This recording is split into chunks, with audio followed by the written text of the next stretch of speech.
der Hase und der Igel. Es war an einem schönen Sonntagmorgen im Herbst. Die Sonne ist am Himmel gestanden und der Wind ist warm über die Stoppelfelder gestrichen. Die Lerche hat hoch oben in der Luft gesungen und die Bienen sind im Buchweizen herumgesümselt. Die Menschen sind gesund in die Kille gegangen und alle Geschöpfe sind fröhlich. Auch der Igel. Er ist vor seiner Tür gestanden, hat die Arme verschränkt, hat seine Nase im Morgenwind gehebt und ein kleines Liedli vor sich hin trällert, so gut und so schlecht, wie das Igel eben können.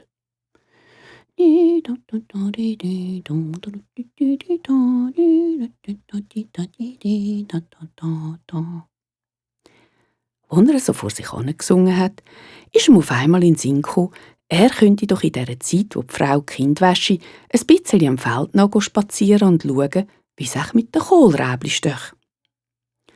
Das Feld mit den Kohlräbli war ganz nahe bei seiner Wohnung und er hat mit seiner Familie immer wieder von ihnen gegessen, wie wenn sie ihm selber gehört hätten. Er hat also die Haustür hinter sich abgeschlossen und den Weg gegen das Feld zu eingeschlagen. Er war noch nicht weit gelaufen, als er den Hase gesehen hat, wo etwas ganz Ähnliches wie er im Sinn hatte. Allerdings wollte der schauen, wie es mit dem Kabis steht. Als der Igel den Hase gesehen hat, hat er dem Freundchen einen guten Morgen gewünscht.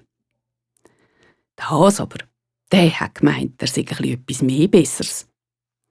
Er hat dergleichen da, er hätte den Gruß gar nicht gehört und hat nur spöttisch geschaut und bissig gesagt: «Wie kommt's denn, dass du dich dann frühen Morgen schon umeinander treibst?» «Ich gehe spazieren», hat der Igel zur Antwort gegeben. «Spazieren? Du mit deinen krummen Beinen?» Ui, diese Antwort hat der Igel aber schlecht vertragen. Sonst war er eigentlich nicht so empfindlich, aber wenn es um seine Beine gegangen ist, eben schon, gerade weil sie von Natur aus so krumm sind.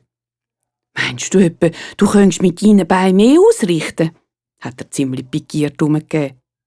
«Ja, das wollte ich schon meinen», hat der Hase gesagt. «Das kommt jetzt auf einen Versuch an», hat der Igel gesagt. «Ich wette, dass ich schneller bin als du.» «Du mit deinen krummen Beinen, ich lache mich tot, das ist ein Quadratwitz. Aber bitte, wenn du ums verroden willst, was wollen wir wetten?» «Ein Golddukaten und eine Flasche Schnaps, wie wäre das?» hat der Igel vorgeschlagen. «Einverstanden», hat der Hase gesagt. «Schlag ein, dann kann es gerade losgehen.» «Ja, nein, so pressiert es jetzt doch auch wieder nicht»,